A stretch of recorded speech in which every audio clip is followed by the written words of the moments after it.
নমস্কার, তোমাদের সঙ্গে রয়েছি আমি অরিত্র, আর তোমরা শুনছো সারপ্রাইজিং টেলস। সারপ্রাইজিং টেলসের সমস্ত গল্প শুনতে এখনই সাবস্ক্রাইব করো আমাদের ইউটিউব চ্যানেল। তোমাদের জন্য রইল আজকের বিশেষ গল্প, অসীম চৌধুরীর কলমে তিতাস।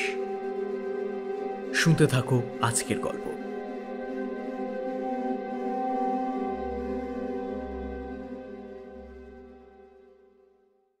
Mommy?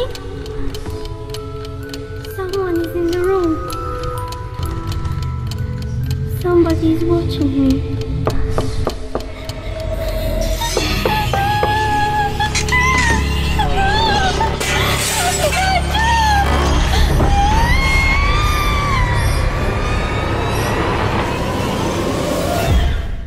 Surprising Tales.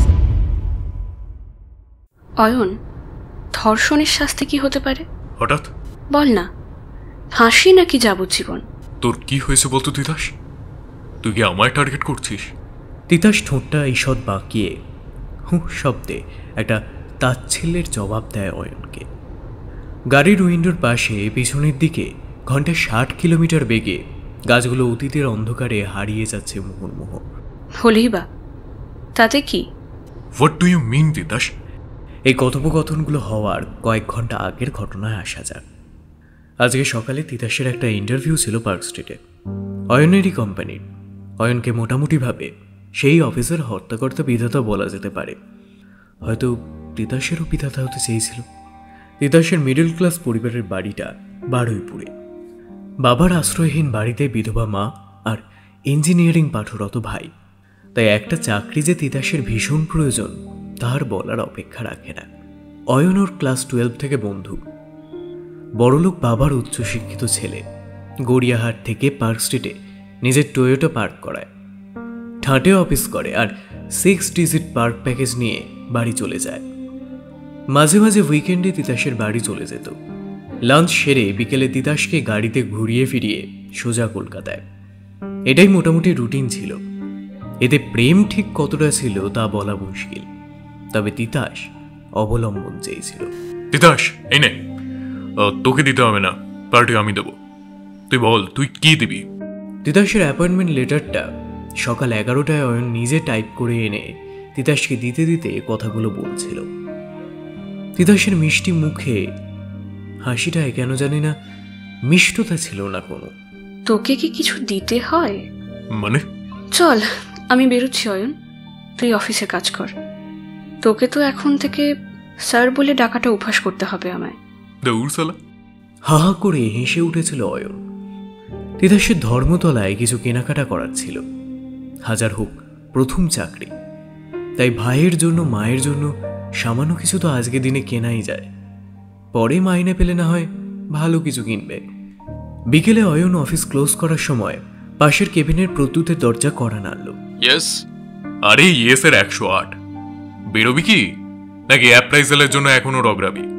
ও তুই দাঁড়া, শাটডাউনটা করে আসি। অফিসের বাইরে এসে দুজনে সিগারেটে ধোঁয়ায় রিং ছাড়তে শুরু করলো। কর্পোরেট লেভেলে ধোঁয়ার রিংয়েও কম্পিটিটিভ নেচার থাকে।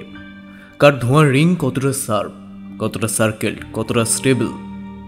প্রদ্যুতের রিংগুলো গোল থেকে কুমড়ো পটাশ হয়ে লম্বা লম্বা বেগুন হয়ে হাওয়ায় ছড়িয়ে যাচ্ছে। শেষে বিরক্ত হয়ে অয়নকে খোঁচা মেরে বলল, মালটা কে? অয়ন নিজের ধোঁয়ার রিংয়ে দৃষ্টি নিবন্ধ করে পাল্টা প্রশ্ন করল, কে? তিতাস? ওই তিতাস সেন। কে মালটা? তোর কি মনে হয়? হবু বউ, বিয়ে করবি তাই তো? অয়ন ফিক করে হাসল, তারপর সিগারেটে দুটো জোরে জোরে টান মেরে পার্কিংয়ের মেঝে ফেলে জুতোয় পিষতে পিষতে এবার জোরে জোরে হাসতে শুরু করে দিল। মাথা খারাপ নাকি? যা বাবা, কেন? কি অসুবিধা? এত সুন্দর দেখতে, স্মার্ট, আর কি চাই? যা বাড়ি যা, কাল দেখা হবে। হাসতে হাসতে গাড়ির ড্রাইভার সিটে বসে স্টার্ট দিল অয়ন। হ্যালো, হ্যাঁ বল তিতাস। আমি বৌদিটি স্টল, জলদি। আচমকা এমন ফোন তো আসার কথা ছিল না। তিতাস কি রাস্তায় কোনো বিপদে পড়েছে? গড়িয়াহাটের দিক থেকে ইউটার্ন নিয়ে সোজা সন্তোষপুরের রাস্তা ধরল অয়ন। ওখান থেকে বারুইপুর বাইপাস ধরে মিনিট 25 গেলেই টুম্পা টি স্টলটা। চেনে অয়ন। শীতের দিনে ঝুপ করে 5:30টার আগে অন্ধকার নেমে যায়। এখন বাজে 6:15। এতক্ষণে তো তিতাসের বাড়ি পৌঁছে যাওয়ার কথা।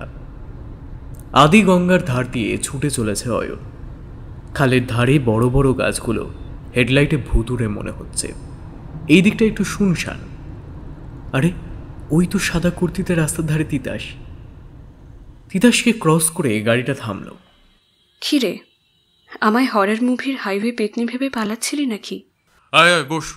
অবশ্য হলে ভালোই হতাম, সব ছেলেদের ঘাড় মোটকে খেতাম। অয়ন হাসল। তিতাসকে একটু বিধ্বস্ত লাগছে। সাদা কুর্তির 2 জায়গায় কাদা লেগে। তিতাসকে নিয়ে গাড়ি বারুইপুরের দিকে গতি বাড়িয়ে এগিয়ে গেল। তুই আমার প্রশ্নের জবাব দিলি না তো? Oh come on, not again. No, I need the answer right now. গাড়ি থামা। তিতাসের দাঁত চাপা শব্দগুলোর সাথে কঠিন মুখ দেখে অয়ন একটু হলেও যেন ভয় পেল। গাড়ি থামিয়ে বলল, আগে বল তোর এরকম অবস্থা কেন? এখানে তুই কি করছিলি? অ্যাক্সিডেন্টে পড়েছিলি? অয়ন, আজ আবার আমি রেপড হয়েছি। মানে? ট্যাক্সিতে আমার সাথে 4 জন ছিল। ওই সামনে টুম্পা টি স্টলটা পেরিয়ে কিছু দূর গিয়ে ওরা গাড়ি থামায়। ওখানে গাড়ি খারাপ, সবাইকে নামতে হবে বলে আমায় টানতে টানতে জঙ্গলে নিয়ে গেল খালের ধারে। বুঝতে আর অসুবিধা হয়নি যে ড্রাইভারের সাথে বাকি প্যাসেঞ্জারগুলো আসলে ষাটঘাট করে আমাকে ফাঁসিয়েছে। ওদের 2 জন আমার মুখ বেঁধে দিয়েছিল ওড়নায়। অয়ন এখন খেয়াল করল নীল ওড়নাটা নেই তিতাসের গায়ে। ও শিট, তুই তো ফোনে কিছুই বলিসনি। নেটওয়ার্ক ছিল না বোধহয়। চল থানায়, এক্ষুনি যাবি। ছাড়বো না স্কাউন্ডারগুলোকে। থাক, বাদ দে অয়ন। কি বলছিস তুই? ওই জানোয়ারগুলো তোকে মলেস্ট করবে, রেপ করবে, আর আমি তোর বন্ধু হয়ে ছেড়ে দেবো? ওদের কথা বাদ দে, তোর কথা বল। আমার কথা মানে? কিছুক্ষণ তিতাস চুপ থেকে গেল। তারপর ছলছল চোখে সেই নীরবতা ভেঙে মুখ খুলল তিতাস। মানে মানে তুই জানিস না অয়ন? তোর কথা আমি কিচ্ছু বুঝতে পারছি না। আচ্ছা, তুই কতবার রেপ করেছিস আমাকে হিসেব রেখেছিস? অয়ন, তুই পোলাইটলি, ইন্টেলেকচুয়ালি অ্যান্ড স্মার্টলি খিদে মিটিয়েছিস। তুই ভালো করেই জানতিস প্রেমহীন কামে আমার কখনোই সম্মতি ছিল না। শুধু একটা চাকরির দুর্বলতার জন্য জোর করে মনকে সায় দিয়েছিলাম। আশাও করেছিলাম যে তুই আমায় পরে ঠিকই ভালোবাসবি। দিনের পর দিন শুধু শরীরটাই নিয়ে গেলি, মন নিয়ে গেলি না। আজকে অ্যাপয়েন্টমেন্ট লেটার দেওয়ার সময়ও আমার শরীরের ওপর তোর লোভের ইঙ্গিতটাই দিয়েছিলি। বিয়ে তো কোন ছাড়, কোনো দিন একটুও ভালোবাসতে পেরেছিস আমায়? জানিস, আজকে বাবার কথা খুব মনে পড়ছে। কত সাধ করে তিতাস একটা নদীর নাম থেকে আমার নামটা তিতাস রেখেছিল। আমার এত সুন্দর নামটা তুই নোংরা করে দিয়েছিস অয়ন। অয়নের মুখটা এবার কালো হয়ে এলো। তাও মনটাকে স্থির করে চালাকি করে একটা প্রশ্ন করল তিতাসকে। তাই বোধোদয়টা চাকরি পাওয়ার আগে এলো না কেন? হো হো করে অট্টহাসিতে ফেটে পড়ল তিতাস। এরকম তীক্ষ্ণ আওয়াজে কোনোদিন তিতাসকে হাসতে দেখেনি অয়ন। হাসির পরে রাস্তায় ঝিঝি পোকার ডাক ছাড়া আর কিছু শুনতে পেল না সে। আমি জানতাম তুই প্রশ্নটা করবি, তাই এই উত্তরটাও জেনে নে। আমি এখন যা পারি তা বেঁচে থাকলে হয়তো কোনোদিন পারতাম না। অয়ন চকিতে তিতাসের দিকে তাকালো। তিতাসের মুখের দিকে তাকিয়ে ওর শিরদাঁড়ার মধ্যে যেন হিমেল স্রোত খেলে গেল। তিতাসের চোখের মণিটা পুরো সাদা হয়ে গেছে, আর ওর সাদা রক্তহীন হাতটা এক ঝটকায় অয়নের গলাটা সাঁড়াশির মতো চেপে ধরে। ছটফট করতে থাকে অয়ন। কাকুতি ভরা চোখে প্রাণ ভিক্ষা চাইল তিতাসের কাছে। মেয়েটা আনমনে হাসতে হাসতে বরানগর রোড স্টেশন থেকে সিঁড়ি দিয়ে নামতে লাগলো। ওর মিটিমিটি হাসিটা সহজরেই সুনেত্রার নজর এড়ালো না। এখানে ভিড়টা খুব বেশি, তাই ভাবলো এখন নয়, ডানলপ থেকে কামারহাটি যাওয়ার অটোয়ে হাঁটা পথে জিজ্ঞেস করবে। এই মৌ, কি? তোর ব্যাপারখানা কি বলতো? মৌ হলো মৌবনির ডাকনাম। মৌ যে কোনো নামের সাথে থাকলে ওটাই তখন শর্টকাট ডাকনাম এমনি হয়ে যায়। মৌবনি এবার দাঁত বের করে হাসতে লাগলো। ও আন্দাজ করতে পারছে যে ও ধরা পড়ে গেছে সুনেত্রার কাছে। কি ব্যাপার আবার? হাসি আর ধরে না। শালা আমার বেস্ট হয় আমাকে লুকিয়ে যাস, এ তো লজ্জা করে না? মৌ এবার সুনেত্রার গলা জড়িয়ে হো হো করে হাসতে লাগলো। ছাড়, আর আদিক্ষেতে করতে হবে না, মালটার ছবি দেখা। ফোন থেকে মৌবনি একটা ছবি দেখালো। সুনেত্রার মুখ উজ্জ্বল হলেও একটু ম্লান হয়ে গেল পরক্ষণেই। কি হলো, ভালো নয়? না, হ্যান্ডু তো অবশ্যই, কিন্তু কলেজ স্টুডেন্ট তো নয়। বয়সটা একটু ভারী নয় কি? জব করে? হ্যাঁ, 31 বয়স। আমার থেকে 10 বছরের বড় হলে কি হবে, দারুণ এস্টাবলিশড। পার্ক স্ট্রিটে লজিস্টিক কোনো কোম্পানির সিনিয়র ম্যানেজার, প্রাইভেট অর্গানাইজেশন অবশ্য। জালে তোর 3 সেরি মাছ উঠে যেত। হ্যাঁ, কবে ট্রিট দিবি বল? সামনের শনিবার। কংগ্রাচুলেশনস। থ্যাঙ্কস ইয়ার। দুজনে হাসতে হাসতে নিজেদের বাড়ি গেল। ঘরে ঢুকে মৌ দেখে সিটিং রুমে মল্লিক কাকু মুখ শুকনো করে বসে আছেন, আর কাকুকে বাবা সান্ত্বনা দিয়ে চলেছেন। একদম চিন্তা করবেন না, মেয়ে ঠিক ফিরে আসবে। দেখুন, ওর ফ্রেন্ড সার্কেলেরই কারো বাড়িতে রয়েছে। মৌ বুঝতে পারল কাকুর মেয়ে পিয়ালি নিখোঁজ হয়েছে, কিন্তু সে যে বয়ফ্রেন্ডের সঙ্গে পালিয়ে যেতে পারে সেটা বাবা কাকুকে পরিষ্কার বলতে দ্বিধাগ্রস্ত করছেন। কখন থেকে পিয়ালির খবর নেই কাকু? কি বলবো বলো মা, কাল বিকেলের পর আর ঘরে আসেনি। ফোনে শেষ কথা হয়েছিল সন্ধ্যা 7টায়, তারপর থেকে ফোনটাও বন্ধ। যখন রাত 11টায়ও কোনো সুরাহা হলো না, তখন থানায় গিয়ে ডায়েরি করে আসি। মল্লিক কাকু বাবার ছোটবেলার বন্ধু। পিয়ালির সাথে যদিও তেমন যোগাযোগ নেই মৌয়ের, তবুও প্রায় সমবয়সী হবে এবং কাকুর মেয়ে বলে মৌবনির মনটাও খুব ভারী হয়ে এলো। দুপুরে খাওয়া দাওয়া করার সময় মা একবার ঝাঁঝিয়ে উঠলেন মৌয়ের দিকে তাকিয়ে। এই শোন, তোর এই রাত বিরেতে বন্ধুর বাড়ি যাওয়া বন্ধ কর। ফালতু কথা থামাবে? সত্যি কথা বললে তো ছাড় লাগবেই। সত্যি বলছো না, ভুলভাল বকছো। তুমি ভালো করেই জানো আমি যেখানেই যাই সুনেত্রার সাথেই যাই। ও, সুনেত্রা তো একেবারে বাউন্সার বডিগার্ড নিয়েই ঘোরে। কেন, সুনেত্রা ছোটোখাটো রোগা বলে কি বিপদে সাহায্য করতে পারবে না মনে করো? শুধুই শক্তি দিয়ে সব কিছু হয় না, বরং উপস্থিত বুদ্ধি বেশি কাজে লাগে। তোর বন্ধুর উপস্থিত বুদ্ধির কথা আর বলিস না বাবা। সেদিন জানো ওর মা বলছিল সুনেত্রা বাজার থেকে পাকা টমেটো এনেছে, এমন যে সবটাই প্রায় থেতলে ভর্তা হয়ে গেছিল। কারণটা কি? তা পণ্ডিতের মেয়ে প্রথম টমেটো কিনে ব্যাগে ভরেছে, তারপর 2.5 কিলো আলু, 1/2 কিলো পেঁয়াজ, আরও কি হাবিজাবি সব ভরেছে। শুনে মৌবনি এবং মৌয়ের বাবা হাসতে লাগলো। মৌয়ের মা মৌয়ের দিকে বাঁকা চোখে তাকিয়ে আবার যোগ করলেন, আপনি গেলে ঘোল পায় না, চাকরকে পাঠায় দুধের তরে। দুপুরে খাওয়া দাওয়ার পর নতুন প্রেমিককে মেসেজ করলো মৌবনি, কিন্তু 1 ঘন্টা কেটে গেল তখনও রিপ্লাই আসছে না। রাগ করে ঘুমিয়ে পড়ল মৌ। বিকেলে রাঙা আলোয় মৌ একা রাস্তায় হাঁটছে। বসন্তের শুকনো ঝরা পাতাগুলো এলোমেলো হাওয়ায় খড়খড় শব্দে রাস্তার উপর নেচে নেচে চলছে। দূরে একটা সাইকেল আরও দূরে যেতে যেতে মিলিয়ে গেল। দুদিকে লম্বা লম্বা গাছে লাল রঙের কচি পাতা অস্তরাগের আলোয় আরও লাল হয়ে উঠেছে। সূর্যটা যেন ঝুপ করে আর একটু গাছের গভীরে ঢুকে গেল। পাতার ফাঁকে ফাঁকে লালচে সূর্যটা টুকি দিচ্ছে মৌবনিকে। আচমকা অন্ধকার হয়ে গেল চারিদিক। রঙগুলো কেমন জানি উজ্জ্বল লাল থেকে বাদামি ছাই রঙা হয়ে গেল। চারিদিকে কেউ নেই, এক অদ্ভুত নিস্তব্ধতায় ভুবন পরিপূর্ণ। হাওয়া থেমে গেছে কখন অজান্তে। মুখ ঘুরিয়ে দেখল একটা বড় গাঢ় হলদেটে চাঁদ উঠেছে পূব দিকের গাছের মাথায়। হঠাৎ খচমচ করে পাতায় শব্দ করে পিছন থেকে কেউ যেন মৌয়ের কাছে আসছে। মৌ চকিতে পেছন ঘুরে দেখল কই কেউ নেই তো।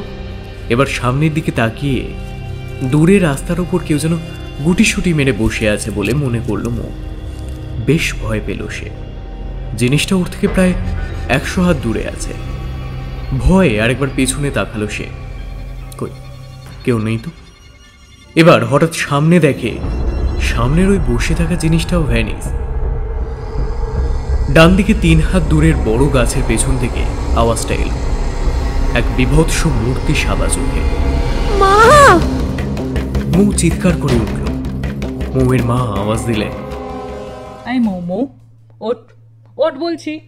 যত সব বাজে সিনেমা দেখবে আর সামলাতে না পেরে ম্যা করবে। যাক, স্বপ্ন ছিল। মৌ এবার ভরসা পেয়ে বিছানায় উঠে বসে মায়ের দিকে তাকিয়ে হাসতে লাগলো। তখন মৌ খুব ঘেমে গিয়েছিল। ফ্রেশ হয়ে বাবার পাশে টিভির ঘরে গিয়ে বসল। তখন খবর চলছে। চা খেতে খেতে বিস্কুটে কামড় বসিয়ে গিলতে গিয়েও মৌ আর গিলতে পারছে না। খবরে দেখাচ্ছে তানিয়া নামের একটা মেয়ে 1 সপ্তাহ নিখোঁজ থাকার পর কে বা কারা জানি ওর বডিটা তিল জলার একটা পুকুরে ফেলে দিয়ে গেছে। শরীরে নাকি 1 ফোঁটাও রক্ত নেই। যেহেতু সেন্সর ভিডিও, তাই ধারাভাষ্যে বলা হচ্ছে এইরকম বিভৎস চেহারার ডেড বডি এর আগে কেউ দেখেনি। ভয় পেয়ে গেল মৌবনি। পিয়ালি নিখোঁজ হওয়াও প্রায় 2 দিন হতে চলল। কি আছে মেয়েটার কপালে? খবরে বলছে এরকম মৃত্যু নাকি এর কদিন আগেও ঘটেছিল দক্ষিণ 24 পরগনায়। চা শেষ করে ব্যালকনিতে এসে দাঁড়ালো সে। বহুতল বিল্ডিংগুলোর মাঝে সন্ধ্যের আঁধারে মৌবনি চোখ গেল দূরে 2 বহুতল বিল্ডিংয়ে। সেই 2 বিল্ডিংয়ের মাঝের ফাঁকে আটকে গেছে একটা উদীয়মান চাঁদ। অবিকল ওই হলদেটে বড় চাঁদ, যেমনটা আজকে স্বপ্নে দেখেছিল। মনটা কেমন যেন বিমর্ষতায় ভরে গেল। আরও 2 দিন পর ফোন কল পেল মৌবনি, অবশ্য হোয়াটসঅ্যাপ কল। তার আগে 2 দিন মেসেজে কথা হয়েছিল। বলেছিল অডিট নিয়ে খুব ব্যস্ত আর টেন্সড আছে, তাই ফ্রি হলে কথা বলবে। কি ব্যাপার তোমার? কেন, কি হয়েছে? কি হয়নি? মেসেজ না, একটাও কল না, চুপচাপ। এতই যদি কাজের চাপ, তাহলে লাইন মারার এত শখ কেন? ও প্রান্ত থেকে হাসির আওয়াজ পেল মৌবনি। হাসি মিলিয়ে যাবে হ্যাঁ, যদি ব্রেকআপ করে দিই। প্লিজ, এইসব ছোটখাটো বিষয়ে দুমদাম ব্রেকআপ বললে হবে? আমার কি অবস্থা হবে বলো তো? রাগ করো না প্লিজ, চলো মিট করি আজকে। না, আজ হবে না। মা 2 দিন ধরে খেপে আছে। আমাকে সুনেত্রার সাথেও ছাড়ছে না।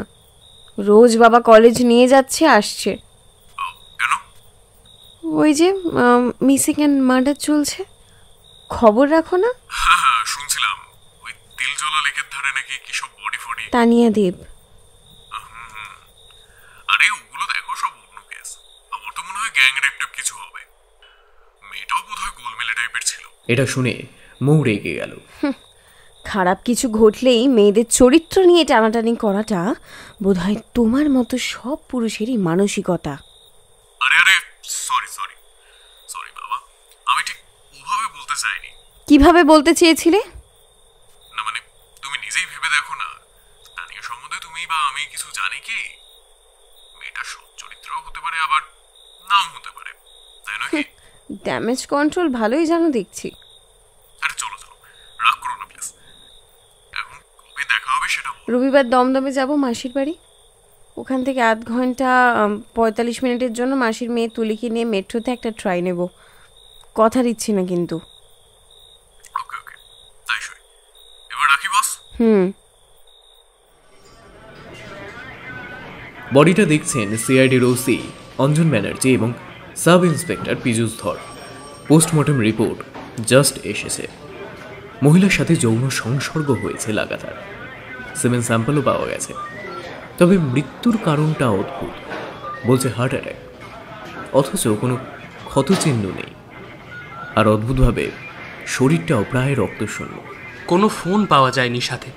ফোন নাম্বারটা তানিয়া দেবের গার্জেনের কাছ থেকে পেলাম, কিন্তু স্যার ফোনটা এখন সুইচড অফ। শেষ কবে ফোন অন ছিল পীযূষ?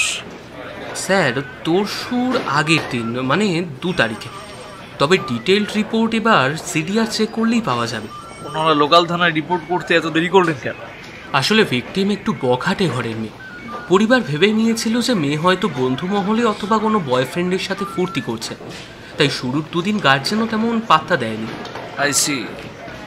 সিডিআর রিপোর্টটা জানাও তবে। Yes sir. তানিয়ার আগে শ্রীতমা দস্তিদার নামে একজন একইভাবে খুন হয়, কিন্তু লোকাল থানা বিন্দুমাত্র লিড না পাওয়ার জন্য রাজ্য পুলিশ থেকে কেস ট্রান্সফার করে গেছে সিআইডিতে। তাই ভীষণ চাপের মধ্যে আছেন অঞ্জনবাবু। আবার আইজি মন্ত্রিমহল থেকে আলাদা চাপ। তার একটাই কারণ, এই কেসে কিছুতেই কেন্দ্রীয় সরকারের হস্তক্ষেপ চাইছে না রাজ্যের পুলিশ মন্ত্রী। Prestige issue. অথচ আগের কেসের মতো এই তানিয়া দেবের কেসেও একইভাবে নাজেহাল পুলিশ। তার কারণ সিআইডি রিপোর্টে কোনো সন্দিগ্ধ বা আননোন কলার বা রিসিভার নেই, আর যারা আছেন তাদের জেরা করেও কোনো লাভ হয়নি। Cyber crime team WhatsApp hacker নিয়ে সর্বক্ষণ সচেতন, কিন্তু কিছুতেই কোনো লাভ হচ্ছে না। পীযূষ, আগের কেসে সিমেন্ট স্যাম্পল প্রেজেন্ট ছিল না, তাই না? ওটাই তো মুশকিল হয়েছে স্যার। তাহলেই মিলিয়ে দেখা যেত যে কালপ্রিট এক না আলাদা। ওটা মুশকিল নয়, কারণ দুটো পোস্টমর্টমই বলছে খুনি একজনই, অন্তত খুনের বার রেপিট প্যাটার্ন যা বলছে। আসল মুশকিলটা হচ্ছে খুনি ফোন ছাড়া যোগাযোগ করছে কিভাবে, আর হোয়াটসঅ্যাপে বা ভিকটিমরা অ্যালাউই বা করছে কেন? একদম। আর স্যার নিখোঁজ হওয়ার অল্পক্ষণের মধ্যেই ফোন বন্ধ হয়ে যাচ্ছে। তাতে সবচেয়ে সমস্যা হচ্ছে যেটা, যে ভিকটিমদের ম্যালওয়্যার লিঙ্ক যে পাঠাবো তার আর কোনো উপায় থাকছে না। End to end encrypted. সালা বজ্জাত সোশ্যাল মিডিয়া। বলে রাগ করে লাইটারে সিগারেট ধরালেন অঞ্জনবাবু। আজ রবিবার সকালবেলায় মৌয়ের বাবা আয়েশ করে চা খেতে খেতে খবর দেখার যে তোড়জোড় করছিলেন তাতে জল ঢেলে দিলেন মৌয়ের মা। হাতে একটা বাজারের থলি এগিয়ে দিলেন। যাও, আর বসতে হবে না, চা হবে না, দুধ ফেটে গেছে। বাজারে তোমার ওই নতুন স্বাদের দোকান, চামড়ি তো গিলে নিও। দোষ, রবিবারও শান্তি নেই। আই প্লিজ, তুমি আর বসে পড়ো না তো, টিভি ফিভি চালিয়ে অশান্তি করো না, কারণ ঝালাপালা হয়ে যায় একদম। অনেক কাজ বাকি আছে, দুপুরে তুলিদের বাড়িতেও যাওয়া আছে আমার। ঠিক আছে ঠিক আছে।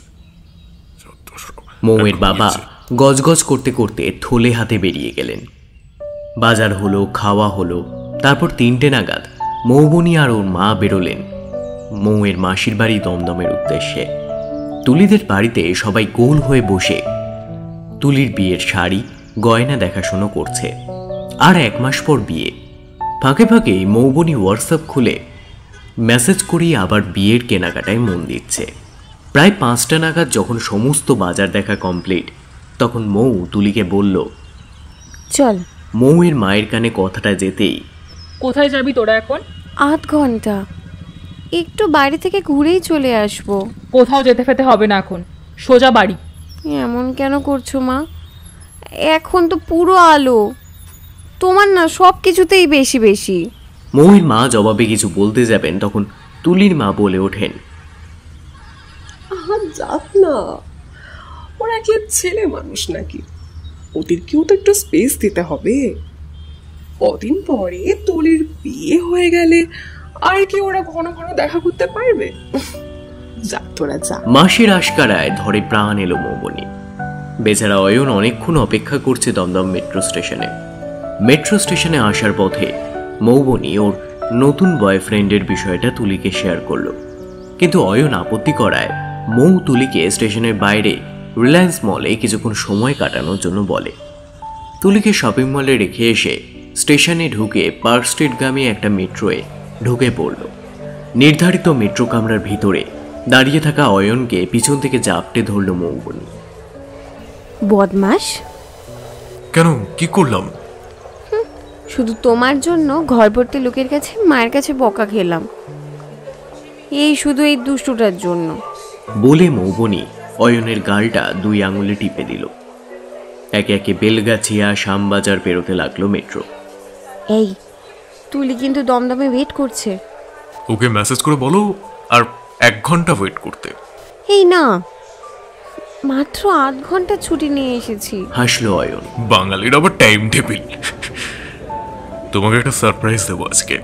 মৌবনি অবাক হয়ে প্রশ্ন রাখলো 2 চোখে। অয়ন উত্তর দিল, মা তোমাকে দেখতে চেয়েছে। সে কি? তাই একটু সময় লাগবে সোনা। আস্তে আস্তে চাঁদনি ধর্মতলা পার হয়ে গেল। মেট্রোয় কোথা থেকে একটা মৃদু পিয়ানোর সুরেলা আওয়াজ খুব আস্তে আস্তে ভেসে আসছে। পার্ক স্ট্রিট থেকে অয়নের নিজস্ব গাড়িতে মৌবনী যাত্রা বারুইপুরের অভিমুখে। সেখানে অয়নের পৈতৃক বাড়ি। অবশ্য কলকাতায় অয়নের নিজস্ব আলাদা একটা ফ্ল্যাট আছে। মহানগর ছাড়িয়ে যখন মফস্বলে রাস্তা ধরল অয়নের গাড়িটা, তখন সূর্যের আলো গাঢ় হয়ে কমলা হয়ে এসেছে। এই রাস্তাটা একটু ফাঁকা। এক জায়গায় এসে একটু হালকা হওয়ার জন্য অয়ন গাড়ি দাঁড় করালো। মৌবনী গাড়িতে বসে আছে। রাস্তার পাশে বড় বড় গাছ, তার ফাঁকে ফাঁকে রক্তিম সূর্যটা ঝিলিক মারছে। আর কিছু যেন মনে পড়ছে। রাস্তার উপর শুকনো পাতাগুলো ঠিক যেন সেই বিকেলের মতোই খড়খড় শব্দে উড়ে বেড়াচ্ছে। গাড়ির কাঁচ নামানোই ছিল। সেদিকে তাকিয়ে মৌয়ের মনে হলো একটু দূরে একটা বড় গাছের পিছন থেকে কি যেন একটা উঁকি মেরেই লুকিয়ে গেল। ওই চমকে উঠল মৌ। অয়ন বাথরুম সেরে গাড়িতে ড্রাইভার সিটে বসে তাকিয়ে হাসছে। ভয় পেয়েছে মৌ। না, ওই গাছের কাছে কি? না, কিছু না, চলো।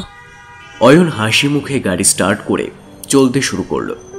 মৌবনী ওই গাছটার দিকে তাকিয়ে দেখতে লাগলো যতক্ষণ না গাড়ির গতিপথ আড়াল হলো। সন্ধ্যাটা যেন ঝুপ করে নেমে গেল। অয়নের বারুইপুরের বাড়িতে মহিলার কালো চুলের থেকে সাদা চুলের সংখ্যাই বেশি। মৌবনী প্রণাম করতে নিচু হতে অয়নের মা পা সরিয়ে চিৎকার করলেন, এই না না, আমি প্রণাম নিই না, তুমি ওখানে বসো। মৌবনের একটু খারাপ লাগা আর অবাক হওয়ার পালা। যে ছেলের হবু পুত্রবধূ, তার প্রণাম নিতে আপত্তি করলেন কেন? গলায় কালো তাবিজ, হাতে লাল সুতো পরে তো কেউ আর নাস্তিক হতে পারে না। তুমি বসো মৌ, আমি একটু আসছি। মৌ উদ্গ্রীব হয়ে জিজ্ঞাসা করলো, কোথায় যাচ্ছ? এই জাস্ট যাবো আর আসবো। যাওয়ার আগে অয়নের মুখের দিকে চেয়ে দেখলো মৌ। অয়নের চশমার কাঁচে আলো পড়ে কেমন যেন সাদা দেখাচ্ছে। তার মুখে হাসি, কেমন এক রহস্যময়তায় ভরা ওর প্রেমিক। তুমি মিষ্টিগুলো সব খেয়ে নিও কিন্তু। অয়নের মা মিষ্টির প্লেটটা মৌয়ের হাতে ধরিয়ে দিয়ে কথাগুলো বললেন। মৌ আস্তে আস্তে দাঁতে কাটতে লাগলো সন্দেশটা। লজ্জা করে খাবে না একদম, খাও, নিঃসংকোচে খাও। মৌ হেসে খেতে শুরু করলো। বাড়ির হলঘরের একটা দেওয়ালে একটা বাঘের মুখ এবং ছাল, আরেকটা দেওয়ালে খুব সম্ভবত অয়নের প্রপিতামহের ছবি। খুব সম্ভবত বলার কারণ ছবিটা অয়েল পেন্টিং এবং পোশাকে একটা রাজকীয় বেশ, অনেকটা পুরনো যুগের জমিদারের মতো। অথচ ঘরে বাবার ছবি কোথাও দেখতে পেল না ও। অয়নের বাবা মারা গেছেন 2 বছর আগে। ঘরটা বেশ পুরনো এবং একটা স্যাঁতস্যাঁতে গন্ধ বিরাজ করছে সেখানে। দেওয়ালে জায়গায় জায়গায় নোনা ধরা। এলইডি আলোটাও পর্যাপ্ত নয়। বয়স্কা মহিলার চোখের নিচে কালি। ড্যাব ড্যাবে চোখে দেখতে লাগলেন মৌবনীর মিষ্টি খাওয়া। সেই 2 বড় বড় চোখে কেমন যেন একটা উৎকণ্ঠা দেখা দিল, আর সাথে একটা লোভ। সেই লোভ মিষ্টি খাওয়ার লোভ যেন নয়।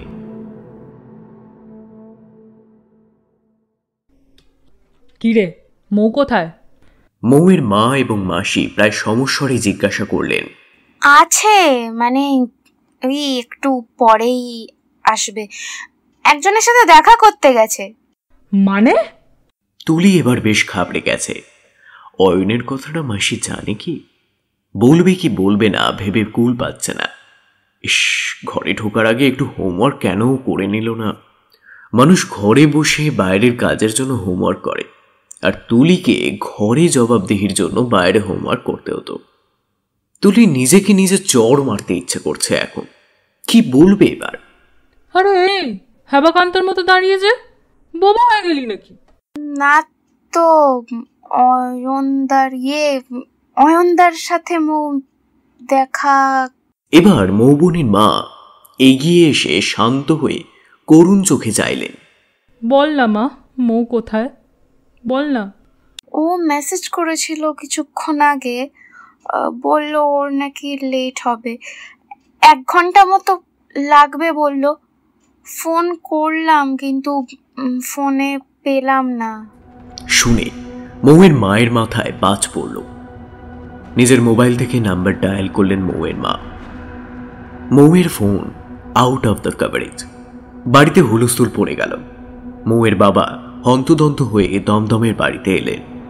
সমস্ত আলোচনা এবং উত্তেজনা শেষে একটাই সমাধান স্থির হল, পুলিশ এবং থানায় বলা মাত্র দমদমের ওসি ফোন করলেন সিআইডি অঞ্জনবাবুকে।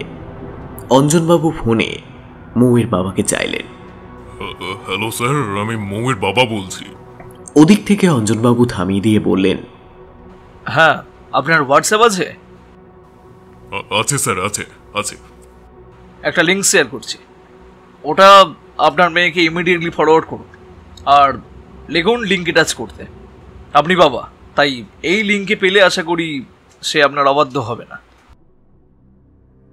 মিষ্টিগুলো খাওয়ার পর মৌ জল খুঁজতে গিয়ে খেয়াল করল অয়নের মা বৈঠকখানা ছেড়ে চলে গেছেন। রুম পুরো নিস্তব্ধ। মৌবনি উঠে দাঁড়ালো। কৌতূহলে বৈঠকখানা থেকে পাশে অয়নের মায়ের ঘরের দিকে পা বাড়াতেই হঠাৎ দোতলায় সিঁড়ির ওপর থেকে অয়নের মা ডাকলেন, উপরে এসো। মিষ্টি খাওয়ার ফাঁকে কখন যে অয়নের মা সিঁড়ি বেয়ে দোতলায় উঠে গেছেন মৌ খেয়ালই করতে পারেনি। থাক না, ব্যাগটা ওই টেবিলেই রেখে এসো। সিঁড়ি ভেঙে উঠতে উঠতে কেমন যেন একটু মাথাটা ধরা লাগলো মৌয়ের। ওপরে ওঠার পর একটা লম্বাটে হল ঘর। তার বাঁ দিকে রুমটার দিকে হাত উঠিয়ে 50 মহিলা বলে উঠলেন, বিয়ের পর এই রুমেই তোমরা দুজন থাকবে। লজ্জায় লাল হয়ে উঠল মৌ। খুব ইচ্ছে করছিল হবু শাশুড়ির গলা জড়িয়ে লজ্জায় আনন্দে মুখ লুকোতে, কিন্তু যে মহিলা তার অর্ধেকেরও কম বয়সী তরুণীর পা ছুঁয়ে প্রণাম নিতে চান না, তার কাছে এতটা আবেগের বশে আলিঙ্গনে যাওয়াটা বিপজ্জনক এবং আত্মসম্মান বিসর্জন দুই হতে পারে। মৌ সেই ঘরে ঢুকল।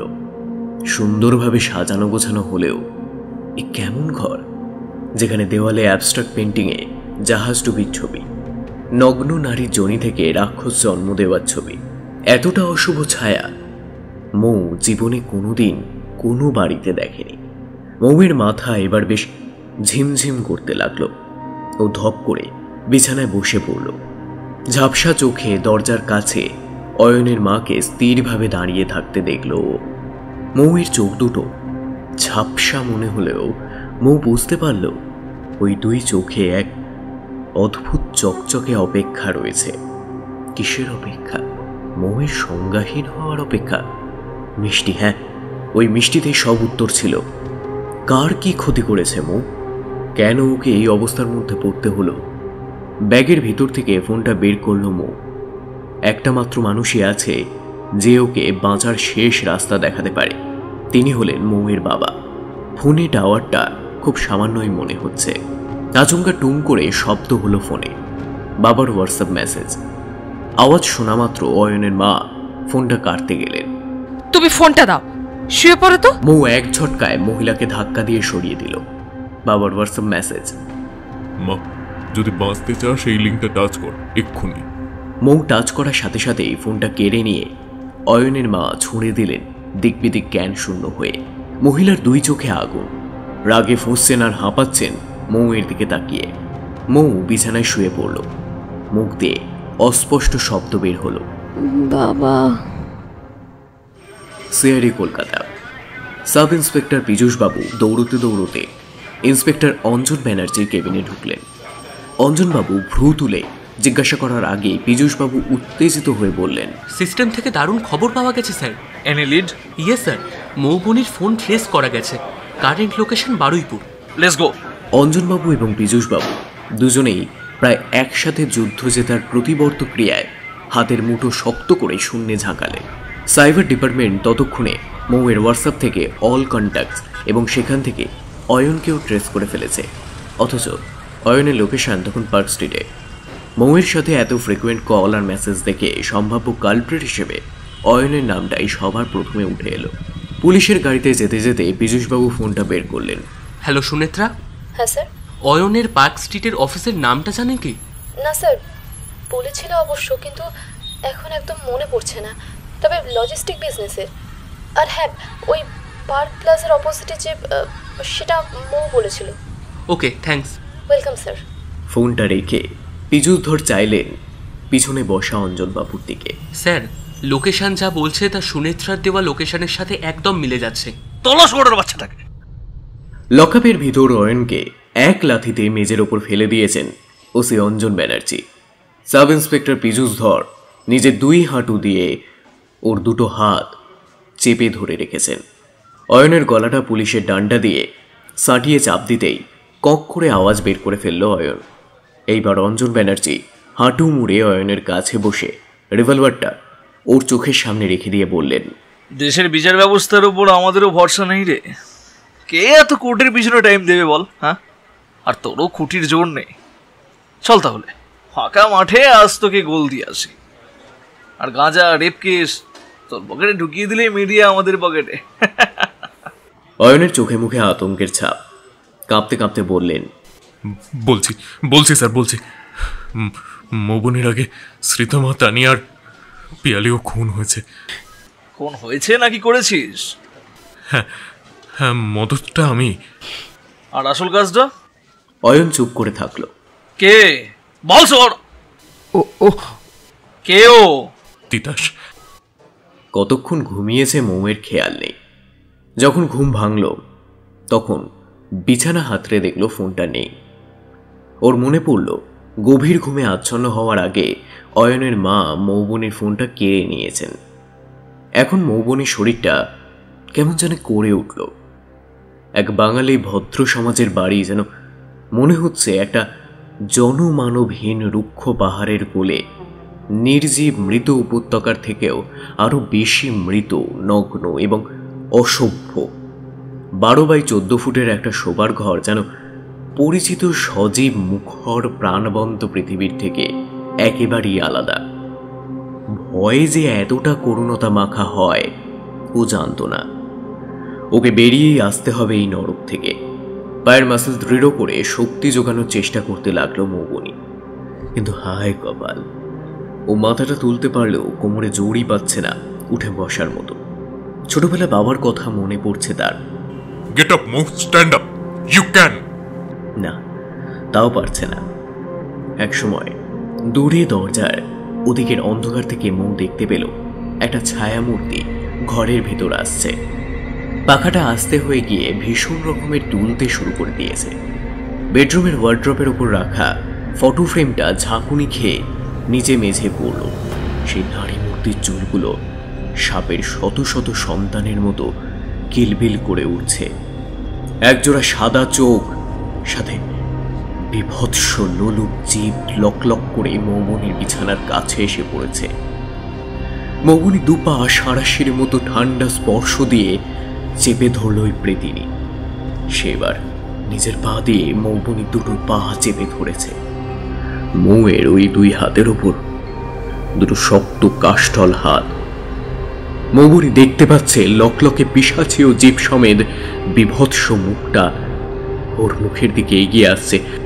ওর মুখের কাছে পিশাচিনীর খোলা মুখগহ্বরে আষ্টে গন্ধ তীব্রতর হচ্ছে। ওইটার বিভৎস মনিবিহীন সাদা চোখের দিকে চেয়ে সংজ্ঞা হারালো মৌবনি। তিতাস, সে আবার কে? আমার এক্স।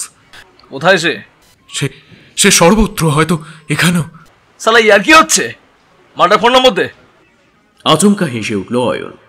তারপর হঠাৎ ভয় পাওয়া চোখে পীযূষবাবু এবং ওসি ব্যানার্জির চোখের দিকে তাকিয়ে নিজের 2 চোখ ঘুরিয়ে লকআপের বাতির দিকে তাকিয়ে বলল, শক্তিকে কি আর ফোনে ধরে রাখা যায়? এক আলোক শক্তি, এক আধার শক্তি। এই তিতাস আধার শক্তি, অন্ধকার জগতের রানী। পীযূষধর আর অঞ্জন ব্যানার্জি অবাক দৃষ্টিতে নিজেদের মুখের দিকে চাওয়াচাই করতে লাগলেন। অয়নের কথার মাথামুন্ডু কিছুই বুঝতে পারলেন না তারা। তোর কবিত্ব তোর পাছায় ঢুকিয়ে দেবো শালা। হেয়ালি না করে আসল কথাটা বল, কে তিতাস? প্রেতাত্মা, প্রেতরূপী পিশাচিনী। অন্য মেয়েদের শরীরের দখল নিয়ে আমার সাথে সম্ভোগ করে। শরীরে যতদিন জান থাকে ততদিন চলে যৌন খেলা। জান ফুরিয়ে এলে রক্ত চুষে ছিবড়ে ফেলে দেয় মানব শরীর। তারপর আরেকজন, যদি 7 দিন দেরি হয় তাহলে আমার মৃত্যু। মেয়ে যতদিন যোগান দিতে পারবো ততদিন বেঁচে থাকতে পারবো। প্রথম দিকে খুব খারাপ লাগতো, তারপর নিজেও মজা পেতে লাগলাম। এখন আর ভালো লাগে না, ভীষণ ভীষণ ক্লান্তি আসে। মেয়েদের সম্ভব ক্ষমতা অসীম, আর ও তো ডাইনি। চোখ কপালে উঠল পুলিশের 2 কর্তার। এই গল্পের পুলিশি খাতায় ন্যারেটিভ হবে কিভাবে? এইসব গাঁজাখুরি রিপোর্ট লিখলে তো চাকরি নিয়ে টানাটানি পড়ে যাবে। সাইকিয়াট্রিস্ট ডেকে অয়নের এক্সামিনেশন করানো হলো গোপন বৈঠক। সাইকিয়াট্রিস্ট চলে গেলে ওসি সাহেব লকআপে আবার অয়নকে প্রশ্ন করলেন, সব ভিকটিমের ব্লাড গ্রুপ এবি নেগেটিভ কেন? তিতাসের জন্য। কেন? ওই গ্রুপে কবজা করা ওর পক্ষে একটু বেশি সহজ। ওকে কি আমাদের মতো চোখে দেখা যায়? কথা বলতে পারে না, কালো ছায়া যখন শক্তি সঞ্চয় করে তখন তখন কুণ্ডলি পাকানো শরীরে মুখাবয়ব ভেসে ওঠে, এলোমেলো চুল। জীবন্ত তিতাসের সাথে মুখের মিল থাকলেও অস্পষ্ট মুখাবয়বে সাদা সাদা বড় বড় মণিবিহীন 2 চোখ। তারপর তারপর তারপর হাতের মধ্যে তীব্র যন্ত্রণা হতো। হাতের দিকে প্রথমবার দেখেছিলাম রক্তে চামড়ায় খোদাই করে লেখা আছে, এবি নেগেটিভ মেয়ে চাই, না হলে মর। বিভিন্ন কলেজ ঘুরে এবি নেগেটিভ মেয়েদের সাথে তাই ফ্লার্ট করতাম, তাদের ট্রাফিকিং করতাম। বিশ্বাস করুন এছাড়া আমার কাছে কোনো উপায় ছিল না। পুলিশে বিশ্বাস করতো না। প্রথমবার ওর কথা না শুনে একজন ওঝার কাছে গেছিলাম। সেটা করতে গিয়ে দেখি উল্টো বিপদ। দেখি আমার মাকে গলা টিপে ধরেছে ও। দেখছি মা নিজের 2 হাত দিয়ে নিজের গলা টিপে বসে আছে। সেই 2 হাতের উপর মায়ের নিজের কোনো নিয়ন্ত্রণ ছিল না। মায়ের গলা দিয়ে তিতাসের আওয়াজ বেরোচ্ছিল। বলছিল, কি বলছিল? বলছিল, ওঝা ডাক একবার, ডেকে দেখ তোর মাকে বাঁচাতে পারিস কিনা। আমি ভীষণ ভয় পেয়ে গিয়েছিলাম। তখন ও বলে, এক্ষুনি এর গলার নলি ছিঁড়ে ফেলছি, দেখ। আমি বলি, দোহাই তোমার, আর কখনো ওঝার কাছে যাব না, কথা দিচ্ছি। কোন রকমে মাকে মুক্ত করি সাক্ষাৎ মৃত্যুর হাত থেকে। এরপর থেকে আর আমার আর মায়ের কিছুই করার ছিল না তিতাসের হাতের পুতুল হওয়া ছাড়া। এখন মৌবনি কোথায়? তোর বাড়িতে? অয়ন মাথা ঝাঁকুনি দিয়ে নিঃশব্দ সম্মতি জানালো। ওসি আর সাব ইন্সপেক্টর অয়নের কাছ থেকে ওঝার নাম ধাম এবং নাম্বার নিলেন। আরও কয়েকজন কনস্টেবলকে নিয়ে 2টো গাড়িতে রওনা দিলেন ওঝার বাড়ির দিকে। রাতের রাস্তাটা কিন্তু শীতের শেষের কোনো ইঙ্গিত বহন করছে না। অদ্ভুতভাবে কেন জানি একটু কুয়াশা ঘন। ঠান্ডা হাওয়া লেগে সাব ইন্সপেক্টর পীযূষবাবু 2বার হাঁচি দিতেই অঞ্জনবাবু জানলার কাঁচটা তুলে দিতে বললেন, ঠান্ডাটা এখনো কমেনি, কি বলো? হ্যাঁ স্যার, নাকটা টেনে বললেন পীযূষধর। আর এদিকটা শুনশান বলে আর একটু বেশি লাগছে। আচ্ছা, এই ছোড়ার কথাগুলো সত্যি মনে হচ্ছে? মনে তো হচ্ছে স্যার, তবে স্পটে গেলেই বোঝা যাবে। স্পটে নয় পীযূষ, তার আগে ওঝার সাথে কথা বললে সব ক্লিয়ার হয়ে যাবে। ওহো, ইয়েস, ঠিক বলেছেন স্যার। বিদ্যাসাগর লেন থেকে ওঝা বিশ্বম্ভর চক্রবর্তীকে পুলিশের গাড়িতে তোলা হলো। পথে যতটুকু কথা হলো ওঝার সাথে, তাতে অয়নের কথাগুলো পুরোপুরি মিলে যাচ্ছে। সুতরাং চলমান পুলিশ দপ্তরকে যে এই অতিপ্রাকৃত ঘটনা বিশ্বাস করতেই হবে তা বলার অপেক্ষা রাখে না। বড় বড় গাছগুলোকে হেডলাইটের আলোয় অশুভ দানবের মতো লাগছিল। উৎকণ্ঠায় চুপ করে বসে রইল পুলিশ বাহিনী। মিনিট 15 যাওয়ার পরই একলা রাস্তাটা 2 বিচ্ছেদ হওয়া বন্ধুর মতো দুদিকে চলে গেছে। বাঁদিকেরটা নিয়ে কিছু দূর যাওয়ার পর ফাঁকা 1.5 বিঘা জমির মাঝে অয়নের অভিশপ্ত বাড়ি। হয়তো আরো সঠিকভাবে বলতে গেলে তিতাসের তৈরি নিরীহ নারীদের বদ্ধভূমি। বাড়িটা রাজপ্রাসাদের মতোই, কারণ অয়ন অবস্থাপন্ন ঘরের ভালো চাকরিওয়ালা ছেলে। ওদের বাড়ির কম্পাউন্ডের ভিতর বাড়ি ছাড়াও বিশাল সুসজ্জিত বাগান। তবে বেশ কিছু মরা ফুলের গাছ এবং শুকনো পাতায় নোংরা মাটি দেখে বোঝা যায় 1-2 মাস বাগানের পরিচর্যা করা হয়নি। হয়তো মালিক চাকররা ছেড়ে চলে গেছে। ঘরের সদর দরজা খোলাই ছিল। তিতাস পিশাচিনীর দখলে থাকা এই ভুতুড়ে বাড়িতে চোর ডাকাতের ভয় বলে আর কিচ্ছু নেই, সেটা বোধহয় বুঝতে পেরেই পুলিশ কর্তারা অবাক হননি। সুবিন্যস্ত বৈঠকখানার ডান দিকের ঘরটা অয়নের মায়ের। এতগুলো লোকের পায়ের শব্দ পেয়ে ভদ্রমহিলা ঘরের বাইরে বেরিয়ে অয়নকে এবং পুলিশকে দেখে অবাক হলেন। তোকে ছেড়ে দিয়েছে ওরা?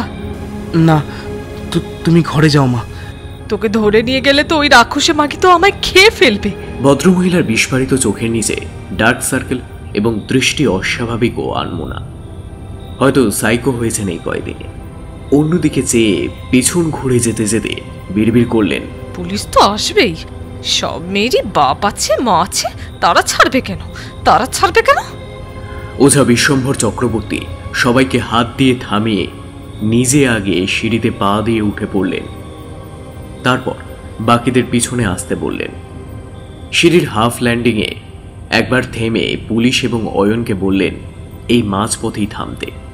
তারপর নিজে একা বাকি সিঁড়িগুলো ভেঙে ওপরে উঠতে থাকলেন। উপরে পৌঁছে আর একটা হলঘর। সেখানে ঢোকা মাত্র বাঁদিকের একটা বেডরুম থেকে চাপা গর্জনের মতো গরর শব্দ ভেসে এলো, অনেকটা রাগী হিংস্র সাপদের গর্জনের মতো। ওই বিশেষ বেডরুমে পা দেওয়া মাত্র ওঝা বিশ্বম্ভরের মুখ কঠিন ইস্পাতের মতো হয়ে গেল।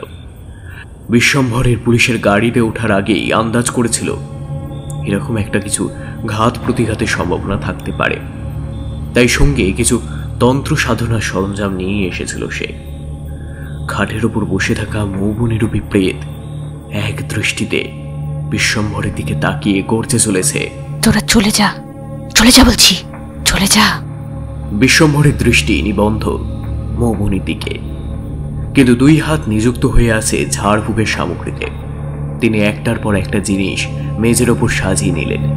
একটা লাল রঙের আসনের ওপর বসে মেঝে ঝক কেটে ওর মধ্যে কিছু উপকরণ রেখে জোরে জোরে মন্ত্রোচ্চারণ করতে শুরু করলেন। সেই মুহূর্তে মৌবনী নিজের শরীরটাকে বাঁকিয়ে বিছানা থেকে নেমে আসলো। ওই ভঙ্গি, ওই দাঁড়ানো, ওই বসা বড় অদ্ভুত, এক কথায় বিভৎস। প্রচন্ড গর্জাতে গর্জাতে বিশ্বম্ভরকে আক্রমণ করার চেষ্টা করতে করতে মৌরূপী প্রেত ওঝার দিকে এগিয়ে আসছে। বিশ্বম্ভর নিজের হাতের তালুতে দপ করে আগুন জ্বালিয়ে নিক্ষেপ করলো প্রেতাত্মার ওপর। মন্ত্রের শেষ শব্দের সাথে নিক্ষেপিত আগুন সাদা ধোঁয়া হয়ে স্নান করালো মৌবনীর প্রেত দখলকৃত মুখমণ্ডল এবং শরীরকে। মৌবনী নির্জীব এবং সংজ্ঞাহীন হয়ে মেঝে সশব্দে পড়ে গেল। পীযূষ স্যার, আপনার আসুন এবারে। বিশ্বম্ভরের ডাকে সিঁড়িতে অপেক্ষমান পুলিশের দল প্রায় দৌড়ে ওই বেডরুমে এলো। এখন বিপদ মুক্ত আপাতত, ঘরের মেয়ে ঘরে ফিরে যাক, তবে এই বাড়িটায় আর কারো না থাকাই ভালো। বিশ্বম্ভর চক্রবর্তীর শেষ কথা মতোই কাজ হলো। একটা গাড়িতে পীযূষবাবু মৌবনীকে প্রথমে হাসপাতালে নিয়ে গেলেন, আর সেখানেই মৌয়ের মা এবং বাবাকে ডেকে পাঠালেন। আরেকটা গাড়িতে অয়ন এবং অয়নের মাকে নিয়ে সোজা লালবাজার। এক সপ্তাহ পর নিজের ওপর বয়ে যাওয়া ঝড়ের ধকল সামলে উঠতে না উঠতেই আরেকটা ধাক্কায় টলমলো করে উঠল মৌবনীর আত্মবিশ্বাস। নেহাত সুনেত্রার দিবানিশি সাহচর্যে নিজেকে একটু একটু করে সামলাতে পেরেছিল মৌ, কিন্তু মুক্তি পাওয়ার দুদিন পরেই কাঁদতে কাঁদতে মল্লিক কাকু এসেছিলেন ওদের বাড়িতে। পিয়ালির বিভৎস লাশ মর্গে শনাক্ত করে পাগলের মতো দিশাহারা হয়ে মৌবনীদের বাড়িতে এসেছিলেন। এখন মৌ কথা বলেন একদম, খুব চুপচাপ। প্রতি একদিন ছাড়া ছাড়া চলে কাউন্সেলিং। যুবক পুরুষ মানুষের প্রতি তার ভালো লাগাটা বোধহয় নষ্ট হয়ে গেছে। যেটুকু ভালো লাগা রয়েছে তা অঞ্জনবাবু, পীযূষবাবু এবং নিজের বাবার প্রতি। অয়নের কোর্টে কেস চালান হয়ে গেছে, এখন ট্রায়াল চলছে। ও মনে মনে নিজের ফাঁসি চাইছে।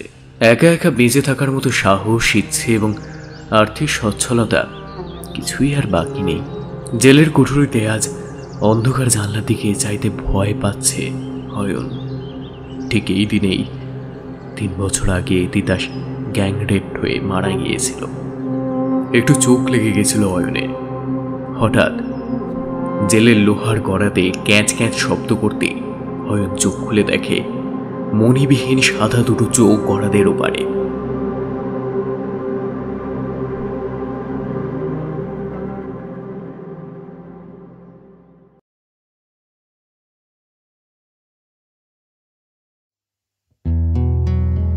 কেমন লাগলো আজকের গল্প কমেন্ট বক্সে জানাতে ভুলো না কিন্তু। আর চ্যানেলটা এখনো পর্যন্ত সাবস্ক্রাইব যদি না করে থাকো প্লিজ সাবস্ক্রাইব করে দাও। আজকে আমার সঙ্গে গল্প পাঠে ছিল সায়নী, নীল, তানিশা, বর্ণিশা, দিব্যেন্দু, শুভম, পায়েল, ঐন্দ্রিলা, রুভিনা। তাহলে আজকের মতো এতটাই, দেখা হবে পরবর্তী গল্পে। Good bye.